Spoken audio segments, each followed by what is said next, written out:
বিসমিল্লাহির রহমানির রহিম।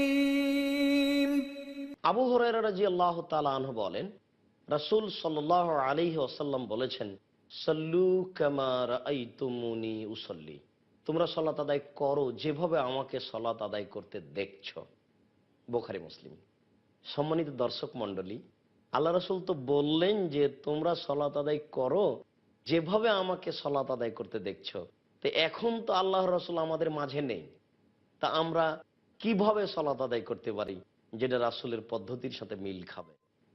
আমরা একটা আপনাদের পরামর্শ দিতে পারি যে এ দেশে আমাদের ভাষাতে অনেক হাদিস গ্রন্থ পাওয়া যায়। এখন আর মানুষের কথার মধ্যে না পড়ে আমরা সেগুলি বাংলা অনুবাদ দেখে ঠিক করি, কেননা রাসূলের পদ্ধতিতে সলাৎ না হলে সলাৎ কবুল হবে না, এটাই ঠিক। বরং আমরা আপনাদের সামনে সলাতের বাস্তবতা দেখাতে চাচ্ছি, একটু মনোযোগ সহকারে লক্ষ্য করুন। আমরা আল্লাহ আকবার বলে সলাৎ আরম্ভ করব। আল্লাহ আকবার বলার পূর্বে আমরা সুন্দর করে ওযু করে নিব রাসূলের পদ্ধতিতে। সুন্দর করে ওযু করার পরে আমরা সালাত শুরু করব। আল্লাহু আকবার বলার পূর্বে কোনো শব্দ মুখে উচ্চারণ করা হবে না। প্রথম শব্দ ওযু করার পরে সালাতের জন্য আঙ্গুলের মাথা আকাশমুখী থাকবে, আর কাঁধ সামনাসামনি থাকবে। একাধিক সহিহ হাদিস, কাঁধ সামনাসামনি করে, কানের লতি সামনাসামনি করে, হাত উঠিয়ে ডান হাতকে বাম হাতের কবজির উপরে রাখতে হবে। অবশ্য বাহুর উপরে বাহু রাখা যায় সহিহ হাদিস, কিন্তু কবজির উপরে কবজি রাখারও একাধিক সহিহ হাদিস। এরপরে হাত দুটি বুকের উপরে রাখতে হবে। নাভির নিচে হাত বাঁধার 4টি হাদিস আছে, একটিও সহিহ নয়।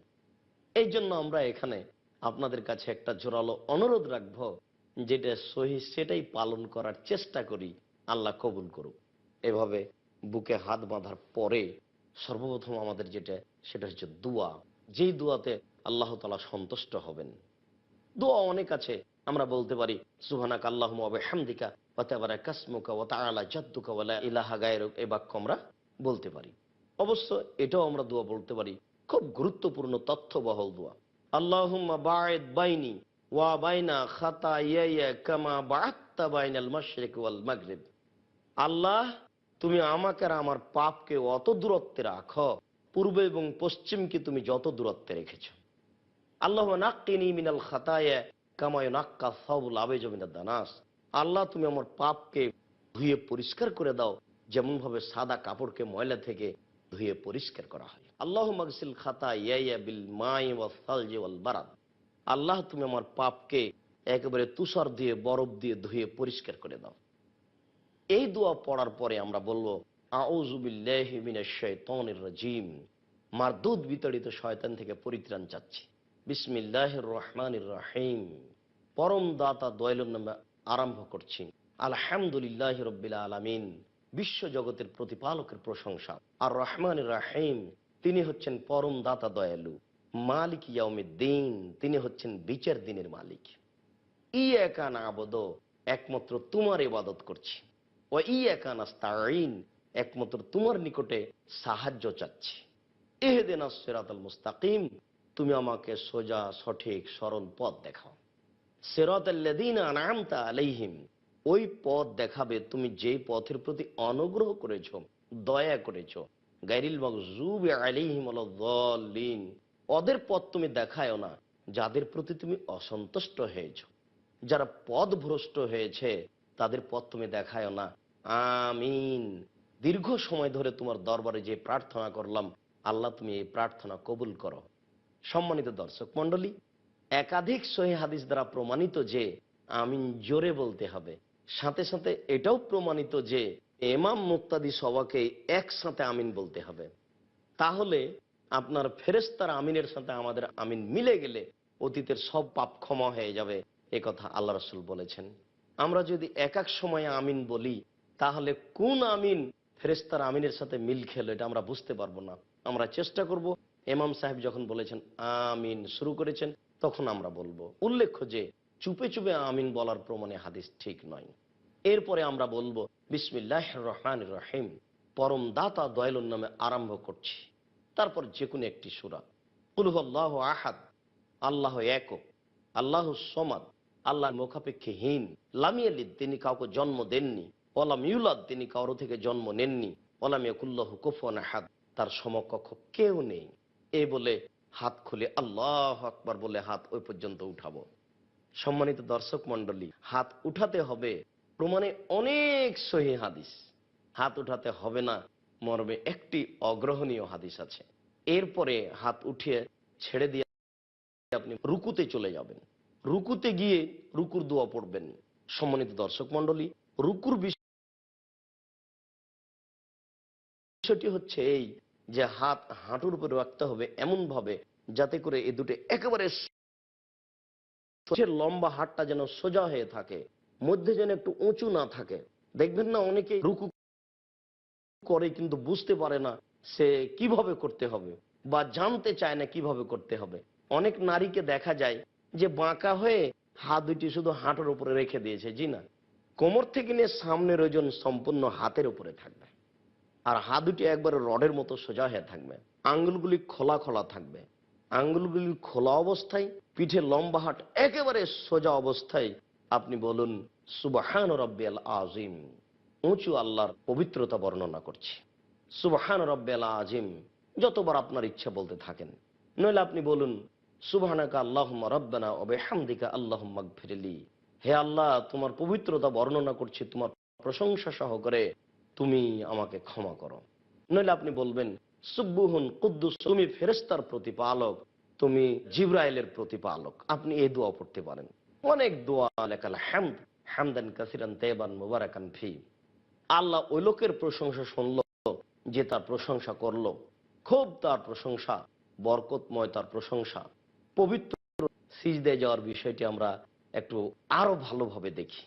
আমরা জানি সিজদার বিষয়টি আমাদের দেশে অনেক মহিলা বৈঠকে এইভাবে বলা হয় যে বুবু তেমন একবারে পড়ে গিয়ে বুককে উরুর সাথে লাগিয়ে আঁটো সাঁটো হয়ে সিজদা করিও বুবু। এই কথা আল্লাহ রাসূল বলেননি, বরং তিনি বলেছেন সিজদার সময়তে বুকের নিচ দিয়ে যেন ছাগল। নারী পুরুষের সলাতের ব্যাপারে আল্লাহ রাসূল কোনো পার্থক্য করেননি।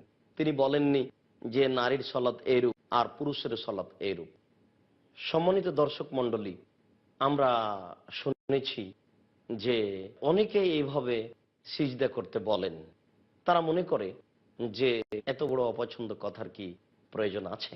সম্মানিত দর্শক মণ্ডলী, আমরা সিজদার ব্যাপারে কিছু কথা বলছিলাম এবং আমাদের দেশের একটা প্রচলিত পদ্ধতির কথা বলছিলাম যে আমাদের দেশের মহিলারা বলে যে বুবু এভাবে সিজদা করতে হবে, নইলে পর্দার ব্যাঘাত ঘটবে। এটা একটা নেহায়াত অন্যায় কথা। সাথে সাথে বুককে উরুর সাথে লাগিয়ে সিজদা করার প্রমাণে 4টি জালজয়ী হাদিস আছে যেগুলি আমলযোগ্য নয়। কাজেই কোনো নারীর জন্য কখনোই এটা শোভনীয় নয় যে বুককে উরুর সাথে লাগিয়ে সিজদা করবে। বুককে উরু থেকে পৃথক করেই সিজদা করতে হবে, এটাই শরীয়ত।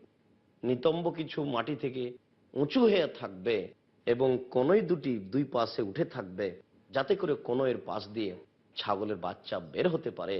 এটাই বিধান, এটাই রাসূলের নীতি। আয়েশা রাদিয়াল্লাহু তাআলা আনহাকে পৃথক করে সিজদা করার কোন নিয়ম আল্লাহ রাসূল বলেননি। সিজদার ব্যাপারে আমরা এভাবে সতর্ক থাকবো যে ওই সময়তে আঙ্গুলগুলি থাকবে জমা জমা, আঙ্গুলের মাথা থাকবে পশ্চিমমুখী, কোণে দুটি উঠে থাকবে, দুই হাতের মাঝে থাকবে নাক ও কপাল। আল্লাহ রাসূল বলছেন যে ওমেরতু আন আসজুদা আলা সাবাতে আযম, আমাকে 7 হাড়ের উপরে সিজদা করতে বলা হয়েছে। নাক কপালে হলো 1, 2 হাত এ হলো 3, 2 হাঁটু এ হলো 5, আর 2 পায়ের বৃদ্ধাঙ্গুল এ হলো 7। সিজদা করার সময়তে এই 7টা অংশ মাটিতে লেগে থাকবে। চুল এবং কাপড়কে জড়িয়ে নিতে নিষেধ করা হয়েছে। এতে আমরা কোনো জায়গায় যেন হাতে বা পায়ে বা কোনো জায়গাতে কাপড় যেন জড়ানো না থাকে, কেননা সবকিছুই সিজদা করতে যাই। এ ব্যাপারে আমরা লক্ষ্য করব। সম্মানিত দর্শক মণ্ডলী, এখানে অবশ্য আরেকটা কথা মনে পড়ে গেল। আমাদের দেশে এটাও বলা হয় নারীদের পক্ষ থেকে মহিলা বৈঠকে যে যখন মহিলারা সলাতে দাঁড়াবে, বুবু যখন তুমি সলাতে দাঁড়াবা তখন 2 পায়ের গোড়ালিকে একসাথে জমা করে দিও। যদি 2 পায়ের গোড়ালিকে পৃথক পৃথক করে রাখো তাহলে লজ্জাস্থানের যোগাযোগ মাটির সাথে হবে, মাটি অভিশাপ করবে। নাউজুবিল্লাহ মিন যালিক। এরকম মন্তব্য শরীয়তের উপরে একটা নেহায়াত অন্যায় অপবাদমূলক মন্তব্য। রাসূল সাল্লাল্লাহু আলাইহি ওয়াসাল্লাম এরকম কিছু বলেননি। দাঁড়ানোর সময়তে দুই পায়ের মাঝে ফাঁকা থাকবে, তার শরীরের গতির ভারসাম্য বজায় রেখে যতটুকু ফাঁকা রাখা প্রয়োজন ঠিক এই পরিমাণ ফাঁকা রেখে সে দাঁড়াবে। আর দুইজন দাঁড়ালে পাশাপাশি দাঁড়িয়ে পায়ের সাথে পা মিলিয়ে টাকনোর সাথে টাকনো মিলিয়ে সম্ভবপর যতটুকু দুই পায়ের মাঝে ফাঁকা রাখতে হয় ততটুকু রেখে দাঁড়াবে। এটাই হলো শরীয়ত। এরপর দোয়া বলবে সুবহান রাব্বিয়াল আলা, সুবহান রাব্বিয়াল আলা, সুবহান রাব্বিয়াল আলা। 3 বার বলতে পারে, একাধিকবার বলতে পারে। অবশ্য 5 বার 10 বারের কোনো বর্ণনা ঠিক নয়।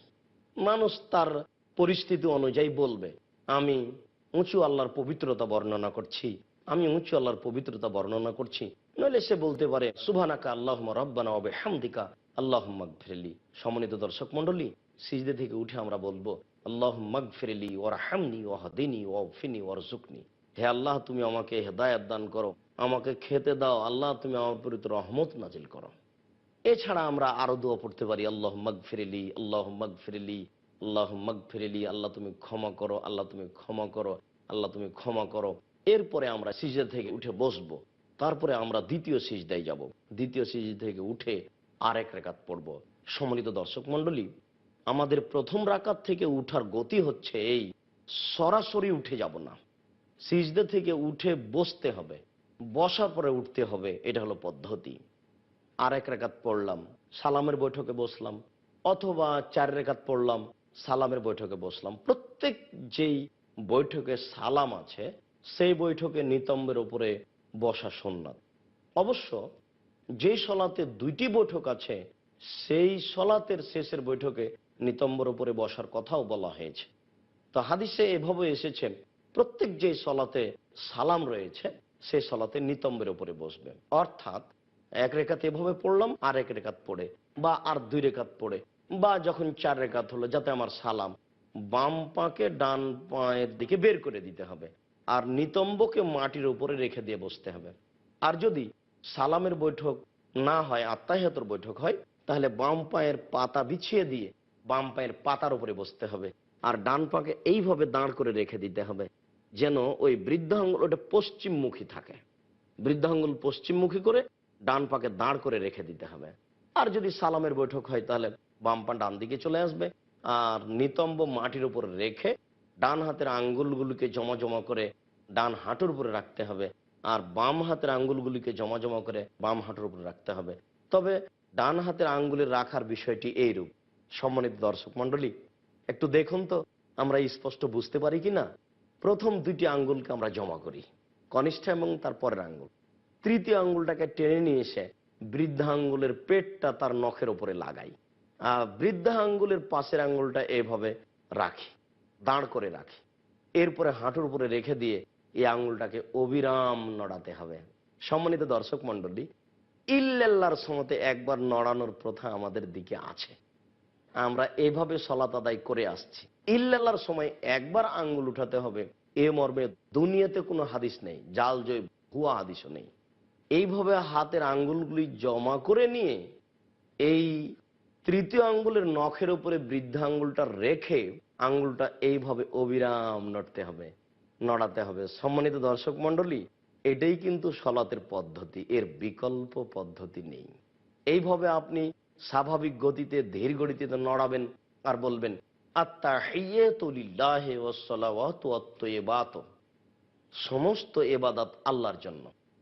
আসসালামু আলাইকা ওয়া আলা ইবাদিল্লাহিস সলিহিন, শান্তি অবতীর্ণ হোক মুহাম্মদ সাল্লাল্লাহু আলাইহি সাল্লামের উপরে এবং ভালো মানুষের উপরে। আশহাদু আল্লা ইলাহা ইল্লাল্লাহ ওয়া আশহাদু আন্না মুহাম্মাদান আবদুহু ওয়া রাসূলুহু, আমি সাক্ষ্য দিচ্ছি আল্লাহ ব্যতীত কোনো মাবুদ নাই, আমি সাক্ষ্য দিচ্ছি মুহাম্মদ আল্লাহর রাসূল। এরপরে দুরূদ, আল্লাহুম্মা সাল্লি আলা মুহাম্মাদিন ওয়া আলা আলি মুহাম্মাদ কামা সাল্লাইতা আলা ইব্রাহিম ওয়া আলা আলি ইব্রাহিম ইন্নাকা হামিদুম মাজিদ। হে আল্লাহ, তুমি মুহাম্মদ সাল্লাল্লাহু আলাইহি সাল্লাম এবং তার বংশধরের প্রতি শান্তি অবতীর্ণ করো, যেমন ভাবে ইব্রাহিম আলাইহিস সালাম ও তার বংশধরের প্রতি শান্তি অবতীর্ণ করেছিলে। তুমি প্রশংসনীয়, তুমি জ্ঞানী। আল্লাহুম্মা বারিক আলা মুহাম্মাদিন ওয়া আলা আলি মুহাম্মাদ কামা বারাকতা আলা ইব্রাহিম ওয়া আলা আলি ইব্রাহিম ইন্নাকা হামিদুম মাজিদ। হে আল্লাহ, তুমি মুহাম্মদ সাল্লাল্লাহু আলাইহি সাল্লাম এবং তার বংশধরের প্রতি বরকত নাজিল করো যেমন ভাবে ইব্রাহিম। সম্মানিত দর্শক মণ্ডলী, এবার আমরা আমাদের দোয়ার ব্যাপারে ইচ্ছায় চলে এসেছি। প্রথমে আত্তাহিয়াত পড়ার পরে দুরুদ পড়তে হবে। দুরুদ পড়ার পরে এবার যে যত দোয়া পড়তে পারে, কোরআন মাজিদের দোয়া হোক আর হাদিসের দোয়া হোক, আল্লাহ রাসূল অনুমতি দিয়েছেন আমাদের যার যা প্রয়োজন সে অনুযায়ী আমরা দোয়া পড়ব। আমরা গুরুত্বপূর্ণ দোয়া হিসেবে এভাবে জানি, আল্লাহুম্মা ইন্নী যালামতু নাফসি যুলমান কাসীরা। হে আল্লাহ, আমি আমার আত্মার প্রতি খুব অন্যায় করেছি, অত্যাচার করেছি। ফাগফিরলি, তুমি আমাকে ক্ষমা করো। মাগফিরাতাম মিন ইনদিক, ক্ষমা একমাত্র তোমার পক্ষ থেকে হয়ে থাকে। ওয়ারহামনি, তুমি আমার প্রতি রহমত নাজিল করো।